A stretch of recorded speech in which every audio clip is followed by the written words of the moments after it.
This week in No Bananas, emotions are running high. It's because he's Jewish, isn't it? That's what this is all about. Family secrets are uncovered. You think he is a traitor? Just make sure there is nothing for Special Branch to find. And old prejudices die hard. I'm not ashamed of my life! No Bananas, Sunday at 7:30 on BBC One. In 5 minutes, Miles Kington and George Melly join the regulars on Call My Bluff. First, the news on BBC One with Triona Holden.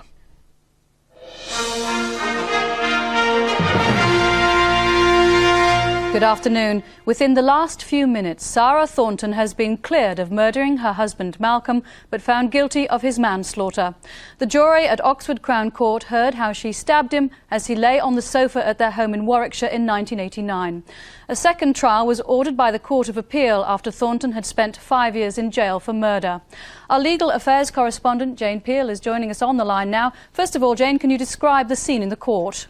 Well, the jury filed back in 6 hours after they'd begun their deliberations. The foreman stood up and was asked whether they'd reached a unanimous verdict.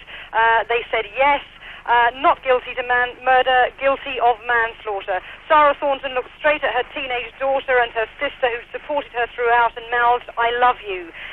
Then the judge went on to pass sentence. He said that he was sentencing her on the basis that she had suffered diminished responsibility and wasn't able to be responsible for the killing. He said he would have given her the same sentence if she had been provoked by her alcoholic husband. He passed a sentence of 5 years, which he said would not mean she would have to go back to prison because she had already served 5.5 years after the first trial. Jane, thank you for joining us. With nearly all the votes counted in the Israeli general election, the result still hangs in the balance. The latest figures put the Likud leader Benjamin Netanyahu fractionally ahead of the Prime Minister Shimon Peres.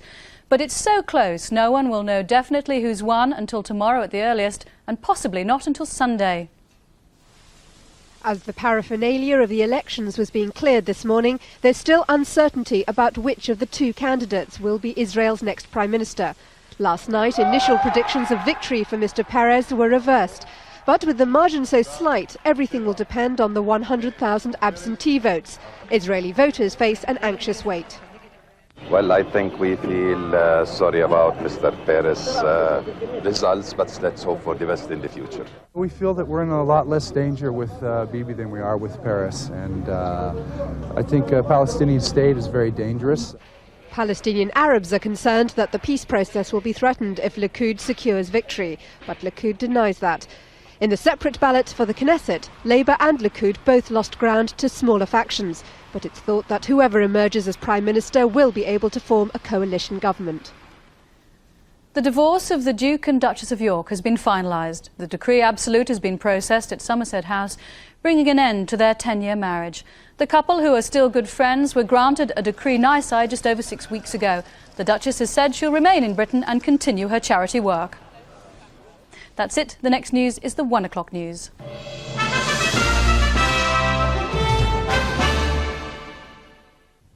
And now the headlines in the southeast. Police investigating a murder in North London on Monday believe it may be linked to a traffic accident. One man was shot dead and another wounded in a street near Manor House. Police believe one driver had chased another after a collision and produced a gun during an argument over damage to his vehicle. Alexandra Palace could get a museum of television under plans approved last night by Haringey councillors. A fire in the early 80s caused millions of pounds worth of damage to the building, but now new developers propose a cinema, tennis centre and the restoration of a Victorian theatre. It's hoped the scheme will create around 1,000 new jobs.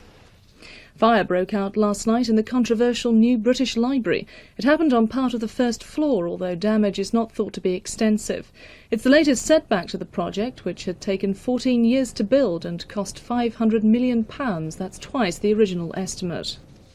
Businesses in Oxford Street are trying to raise £250,000 for a street security system linked to the local police station. The street attracts millions of shoppers every year. Store owners say installing security cameras could scare off rogue traders and pickpockets. That's it for the moment. Now let's take a look at the weather details with Helen Young. Hello. Well, we've got contrasting weather across the British Isles today. In the south and the east around London, 22 degrees already in warm sunshine. Out to the west, cloudy, wet and cooler, and strong winds beginning to pick up now. Now, across the rest of Europe, we've also got some thunderstorms developing around the Aegean and out towards Turkey. If we take a look at those latest storms, you can see them flashing away there around the island of Crete and up into Turkey as well. And it's this part of the world that's going to stay very stormy for the rest of Thursday.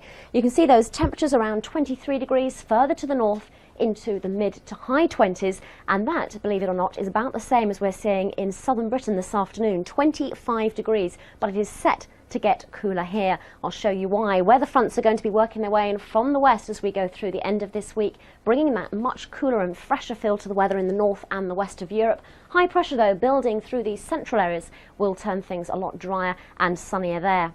Well, for the rest of the day in the British Isles, then some wet and windy weather in the north and the west, dry and sunny across much of England, particularly in the south and also the east, and very warm. On Friday, the warm weather, sunshine through these central parts of Europe, still staying fairly stormy, though, around the Aegean, and still quite a few showers beginning to bubble their way up across the north and the west of Europe as well. Taking a look at the outlook for the British Isles then for Friday and the weekend, cooler, fresher and showerier, certainly not as hot as today in southern England. That's it from me.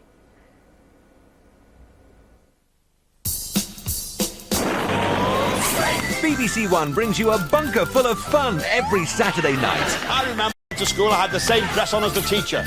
I don't know who's more embarrassed, him or me.